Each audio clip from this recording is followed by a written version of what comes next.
నమస్తే. Welcome to మనం TV. నేను యాంకర్ సిరి. ప్రస్తుతం మనతో పాటు ఉన్నారు ప్రముఖ ఆధ్యాత్మికవేత్త, వాస్తు జ్యోతిష పండితులు, లలితాదేవి ఉపాసకులు నానాజీ పట్నాయక్ గారు. గురుగారితో మాట్లాడతారు. గురుగారు నమస్కారం. శ్రీమాత్రే నమః. మేషరాశి వారికి పర్టికులర్ గా ఏ క్షేత్రానికి వెళ్తే వాళ్ళకి మంచి జరుగుతుంది, అలాగే ఆ క్షేత్రానికి వెళ్ళి పర్టికులర్ గా ఒక పరిహారం ఏదైనా చేస్తే ఇంకా బాగుంటుంది అనేటట్టు ఏమైనా ఉన్నాయా గురు?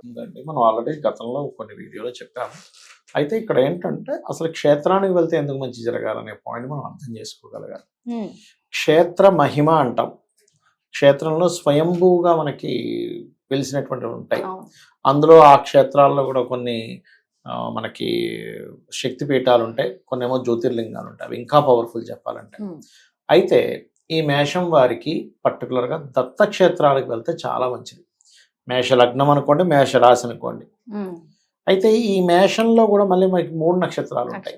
మరి నక్షత్రం పరిస్థితి ఏమిటి అంటే, ఎప్పుడైనా సరే ఇప్పుడు అశ్విని, భరణి, కృత్తిక ఒకటో పాదం ఉంటుంది మేషంలో. అశ్విని వారు ఉదయం నిద్రలేచిన వెంటనే గణపతిని ధ్యానం చేసుకుని నిద్రలేవాలి. భరణి వారు అమ్మవారిని, కృత్తిక వారు శివుణ్ణి కానీ సూర్య భగవాను కానీ తలుచుకుని నిద్రలేవచ్చు, లేదా అగ్నిదేవుణ్ణి అయినా తలుచుకోవచ్చు. కృత్తిక నక్షత్రానికి అధిదేవతగా అగ్నిని చెప్తూ ఉంటారు. అయితే సరే, క్షేత్రానికి వెళ్ళి వచ్చేయడం ఒక ఎత్తు. మీరు అన్నట్టుగా అక్కడ ఏదైనా ప్రత్యేకంగా చేస్తే ఏమిటి అనేటువంటిది కనుక చూసుకుంటే, అక్కడ గనక ఎవరైనా సూర్య భగవానుడికి అర్ఘ్యం కనుక వదిలినట్లయితే ఇక్కడ 2 ఫలితాలు. సహజంగానే మేషం వారికి సూర్య భగవానుడి కనుక అర్ఘ్యం వదిలితే పూర్వజన్మ కర్మ తొలగుతుందని చెప్తుంది శాస్త్రం. శాస్త్రంలో 3 విషయాల వల్ల నీ పూర్వజన్మ కర్మ తొలగుతుంది, అదర్వైజ్ నువ్వు అనుభవించాల్సిందే అని చెప్తూ ఉంటుంది. ఏమిటా 3 విషయాలు అంటే, 1 లలితా సహస్రనామాలు నిత్యము పఠనం చేయడం ద్వారా లేదా శ్రవణం చేయడం ద్వారా. అంటే ఎలాగా ఊరికేదో చదివేయడం కాదు. లలిత అమ్మవారి యొక్క అనుగ్రహం విశ్వం మొత్తం ఏ రకంగా స్ప్రెడ్ అయి ఉంది, ఆవిడ శక్తి ఎలా పనిచేస్తుందని అర్థం చేసుకోవడం. ఇది అర్థమైతే ఏమవుతుంది అంటే, ఫస్ట్ మనిషిలో చాలా మార్పు వస్తుంది. అంటే ఏంటంటే, నేను ఎందుకు వీళ్ళతో ఇలా ప్రవర్తించాలి, పిల్లలు కూడా అమ్మవారు ఉంది కదా అనే థాట్ వస్తుంది. ఇప్పుడు చిన్న ఫోటో ఉందండి మనకి. ఆ ఫోటో తయారవ్వకముందు ఏంటి, అదొక చెక్క ముక్క లేకపోతే అదొక పేపరు, కలర్స్. ఆ కలర్స్ వెళ్ళి ఆ ఫోటో మీద పడి ఒక పటంగా మారినప్పుడు మీరు దాన్ని కాలు తగిలించగలరా? ఎందుకు అంటే అదొక ఆకారం దాల్చింది. అంటే ఒక పేపర్ మీద కొన్ని రంగులు పడి దాన్ని మీరు చేత్తోనే పట్టుకోగలుగుతారు, కానీ కాలు టచ్ చేయకుండా ఉండే ఇది మీకు వచ్చేసింది. మరి అలాంటప్పుడు మనిషి లోపల అమ్మవారు ఉంటుంది అని చెప్పి లలిత సహస్రనామం అని చెప్తుంది. ప్రతి జీవి లోపల, ప్రతి దాని దగ్గర ఎలా ఉంది ఎనర్జీ అని. అది మీకు ఒక స్పష్టత వచ్చినప్పుడు దాంతో మీరు మెదిలేటువంటి విధానంలో మార్పు వచ్చేస్తుందిగా. మరి అలాంటప్పుడు మనిషిలోనే ఉందన్నప్పుడు, ఇంత ఉన్నప్పుడు క్షేత్రంలో స్వయంభూగా అక్కడ ఉంటాడు స్వామివారు. అమ్మవారు అయితే అమ్మవారి క్షేత్రం, అయ్యవారు అయితే అయ్యవారు. అక్కడికి వెళ్ళినప్పుడు ఎలా ఉండాలనేది మనం ముందుగా తెచ్చుకోవాలి. క్షేత్రం వెళ్ళిపోవడం కాదు, అక్కడ వెళ్ళినప్పుడు ఎలా ఉండాలి. లైన్లో వీళ్ళతో గొడవలు పెట్టుకోవడము, లేకపోతే లైన్లో ఏదో అడ్డదారిలో దూరిపోయి మనం తొందరగా దర్శనం చేసుకుంటాం అనుకోవడము, ఇలాంటివి చేయకూడదు, ఖచ్చితంగా చేయకూడదు. అదేవిధంగా అక్కడ మీరు దత్తక్షేత్రాల్లో గనక సూర్య ఉపాసన గనక చేయగలిగితే, ఇప్పుడు నవంబర్ వరకు కూడా మేషం వారికి పంచమంలో కేతు ఉంటాడు. గణపతిని సూర్యుడిని ఏదైనా ఉపాసన కనుక చేయగలిగితే, ఉపాసన అంటే ఎలా చేయాలి అంటే, గణపతి యొక్క స్తోత్రం చదువుకోవడం, లేకపోతే గణపతి యొక్క మంత్రం ఎవరి దగ్గరైనా గురువుల దగ్గర నుంచి తీసుకొని చేయడం. అంటే దత్తోపాసనతో పాటు, అంటే దత్తాత్రేయుడు ఉపాసన చాలా పవర్ఫుల్ అని చెప్తూ ఉంటారు శాస్త్రం. అంత ఈజీగా మనకి దొరకడం ఆయన అని ఎంతో పరీక్షలు పెడుతూ ఉంటారు. మీరు ఒక దత్తాత్రేయుడికి సంబంధించినటువంటి వృత్తాంతాలు ఉంటూ ఉంటుంది. ఒక బ్రాహ్మణుడు ఒక చెట్టు కింద రోజు కొంత అన్నాన్ని పెడుతూ ఉంటారు, ఏదైనా పక్షులు ఏమైనా తింటాయిలే అనుకొని బలిగా పెడుతూ ఉంటే, ఒకరోజు ఇలాగే పెట్టంగానే ఒక కాకి వచ్చి పిలుస్తూ ఉంటుంది. ఏమిట్రా పిలుస్తున్నా చూస్తే బ్రహ్మరాక్షసులాగా ఉంటాడు ఆయన. అయ్యి బాబా ఆయన భయపడుతుంటే, నువ్వేం భయపడకు, నువ్వు రోజు నివేదన అర్పించినట్టు ఏదైతే ఉందో తినగా తినగా తినగా నాకు బ్రహ్మరాక్షత్వం పోయింది. అంటే ఒక వ్యక్తి ఒక దేవతని ఉపాసించి పెట్టిన ప్రసాదంతో అక్కడ ఉండే బ్రహ్మరాక్షత్వం పోయింది. అంటే ఒక ప్రసాదానికి అంత ఫలం ఉందంటే, నువ్వు క్షేత్రానికి వెళ్తే అంత ఫలం. క్షేత్రానికి వెళ్ళి అక్కడ నువ్వు చేసేటువంటి ఉపాసన ఏదైతే ఉంటుందో, అంటే సూర్య ఉపాసన చేస్తావా, గణపతిని చేస్తావా, దత్తుడితో పాటు నీకు ఎంత ఫలితం వస్తుందని ఒక్కసారి ఆలోచించాలి. అంటే స్వయంభూగా వచ్చాయి. ఇప్పుడు మనకి తిరుపతి ఉంది, Hmm. తిరుపతిలో స్వామివారిని ఇలా విగ్రహం ఉంటుంది. Hmm. ఆయన అంటే ఎవరో చెక్కింది కాదు అది, ఆయన ఒక 2 స్టెప్స్ వెనక్కి వేసి అట్లా అయిపోయాడు. అవును. అలా ఏంటంటే మీరు ఎవరైతే అక్కడికి వెళ్ళి గరికతో గణపతిని మరియు సూర్య భగవాన్ అర్ఘ్యం వదలడము, దత్తాత్రేయుని ఆరాధన, దత్తుడి యొక్క చిన్న పటం ఏదైనా పెట్టుకొని గంధముతో గనక దత్తాత్రేయుని ఆరాధన గనక చేసినట్లయితే పూర్వజన్మ కర్మ ఖచ్చితంగా దగ్ధమవుతుంది. అలాగే మనకి శాస్త్రాల్లో ఇందాక చెప్పాను, లలితా సహస్రనామాలు చదివితే పూర్వజన్మ కర్మ దగ్ధం అవుతుందని. దీంతో పాటు సూర్య ఉపాసన వల్ల పూర్వజన్మ దగ్ధం అవుతుందని చెప్తుంది శాస్త్రం.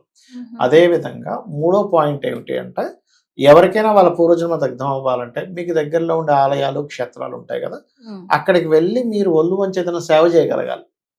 అంతేగాని ఏదో నేను డబ్బులు ఇచ్చేసానండి, అక్కడ ఏదో ఫండ్ ఇచ్చానంటే అది కొంతవరకే. కానీ మీ అంతటి మీరు ఎప్పుడైతే సేవ చేస్తారో ఆ ఎఫెక్షన్, ఆ ఫలితం వేరే ఉంటుంది. అంటే ఎలా అంటే, ఇప్పుడు ఒక తల్లికి ఒక పిల్లాడు పుట్టాడు, ఆ పిల్లాడు ఆలనా పాలన దగ్గరుండి చూసుకున్నప్పుడు ఉండే ఎఫెక్షన్ వేరే ఉంటుంది. ఏదో ఆయాలు చేస్తుంటారండి, ఏదో జస్ట్ నేను పిల్లడు తల్లి అన్నట్టుగా అది వేరే ఉంటుంది. అవునా కదా?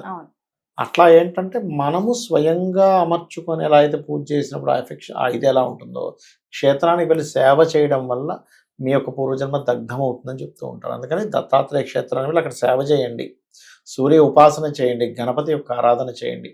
నవంబరు 25వ తేదీ వరకు పంచమంలో కేతు ఉంటాడు. ఖచ్చితంగా మంచి ఫలితాలు వస్తాయి. ముఖ్యంగా అక్కడికి వెళ్ళి గణపతిని చేయడం వల్ల డెసిషన్ మేకింగ్ అంటూ ఉంటాం. ఎందుకంటే పంచమ స్థానంలో డెసిషన్ అనేటువంటిది ఉంటుంది, మనిషి యొక్క ఆలోచన విధానం అనేటువంటిది. ఆ యొక్క విధానం అనేటువంటిది పూర్తిగా మారుతుంది. అయ్యో ఇన్ని రోజులు నేను ఎందుకు ఇలా ఆలోచించాను, అరే ఈ డెసిషన్ తీసుకోకుండా ఉండకూడదు, ఈ డెసిషన్ తీసుకోవాలనే ఒక క్లారిటీ ఆఫ్ మైండ్ అనేటువంటిది పెరుగుతుంది వీరికి. సూపర్. ఇంకోటి గురుగారు, ఇందాక మీరు అన్నారు క్షేత్రానికి వెళ్ళి ఏ విధంగా ఉండాలి అనేది కూడా మనకి తెలియాలి, చాలా ముఖ్యం అండి. అయితే లలితా సహస్రనామం ఇంట్లో పఠించేటప్పుడు అంటే కొంతమంది ఏం చేస్తూ ఉంటారు అని అంటే, అది చదివేటప్పుడు కూడా పక్కన ఏం జరుగుతున్నాయో దాని మీద కాన్సన్ట్రేషన్ ఉంటుంది. అవునండి. ఫోన్లు మాట్లాడుకోవడం గురించి కావచ్చు, పక్కన ఎవరైనా మాట్లాడితే మధ్యలో సమాధానం ఇవ్వడం కావచ్చు, అది తప్పంటారు కదా గురువు గారు? మీకు లలితనే కాదమ్మా, ఇప్పుడు మీరు ఉన్నారమ్మా, కారు నడుపుతున్నారు, కారు మీద డ్రైవింగ్ మీద కాన్సన్ట్రేషన్ పక్కన పెట్టేసి ఫోన్ చూసుకోవడము, పక్క ఏం జరుగుతుంది ఇట్లా తిరిగి చూస్తే ప్రమాదమే కదా. అవును. ఈ కారు నడిపితేనే అంత ప్రమాదం అన్నప్పుడు అమ్మవారు వచ్చి అక్కడ కూర్చుంది. నువ్వు ఒక లలితా సహస్రనామాలు చదువుతున్నావు అంటే అక్కడ అమ్మవారు వచ్చి కూర్చుంది. నువ్వు ఎంత మీరు ఒక గెస్ట్గా ఒక ఇంటికి వెళ్ళారు, మిమ్మల్ని పట్టించుకోకుండా ఇంట్లో వాళ్ళు ఫోన్ చూసుకుంటూ కూర్చున్నారు, ఎలా ఉంటుంది మీకు? ఒళ్ళు మండిపోతుంది. ఎందుకు వెళ్ళారంటే నాకేం అవసరం వీళ్ళ ఇంటికి పోవడానికి, వెళ్ళిపోతారు. ఎందుకు నా ఇంట్లోనే ఉంటా కదా, వీళ్ళ ఇంట్లోకి వచ్చి కూర్చుంటే వాళ్ళు ఫోన్లు మాట్లాడుకుంటూ లేకపోతే ఫోన్లో చూసుకుంటూ ఏదో పని చేసుకుంటూ ఉంటే అసలు ఎందుకు వెళ్ళాను అనిపిస్తుంది. అలాగే దేవతను కూడా మనం పిలిచినప్పుడు కంప్లీట్ కాన్సన్ట్రేషన్తో, శాస్త్రంలో ఒక విషయం ఉంది ఏంటంటే, పూజ చేస్తున్నావు మధ్యలో ఏదో జరిగింది, పెద్ద పెద్ద కేకలు వేస్తారు పూజ చేస్తే చాలా మంది. అలా గనక ఎవరైనా కేకలు వేస్తే పరిహారం ఏం చెప్పారు తెలుసు? దానికి పరిష్కారము వెంటనే వెళ్ళి గుండు కొట్టించుకోవాలి. పశ్చాత్తాపం 3 రోజులు బాధపడాలి, అయ్యో ఏంటి ఇంత పని చేశాను. ఎందుకంటే నువ్వు వేసిన కేక వల్ల దేవత అలిగి ఇంకోసారి రాకపోవచ్చు, నువ్వు ఎన్ని పూజలు చేసినా నీకు ఫలించకపోవచ్చు. ఎందుకు పూజలు చేస్తున్నా ఫలించమంటే మీరు ఇప్పుడు అడిగినటువంటి ప్రశ్న వల్లే.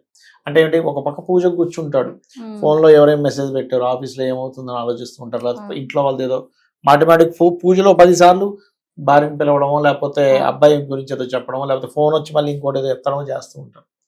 Emergency call that is different case అండి. ఏదో అయిపోయింది, కొంపలు మునిగిపోయింది, ఎమర్జెన్సీ కాల్ వచ్చిందండి, నాకు తప్పలేదన్నప్పుడు క్షమాపణ చెప్పుకొని ఒకసారి అయితే 1 సెకండ్లో పెట్టేసేయాలి. కానీ మీరు ఎట్టి పరిస్థితుల్లో కూడా ఆ సమయంలో ఇంకో పని చేయడం వల్ల మీరు చేసినటువంటి పూజ వృధా అవుతుంది, దేవతకి కోపం వస్తుంది. ఇది గుర్తుపెట్టుకోండి. మనకే కోపం వస్తుంది ఎవరైనా ఇంటికి వెళ్తే, మరి దేవతకి ఎందుకు రాదండి?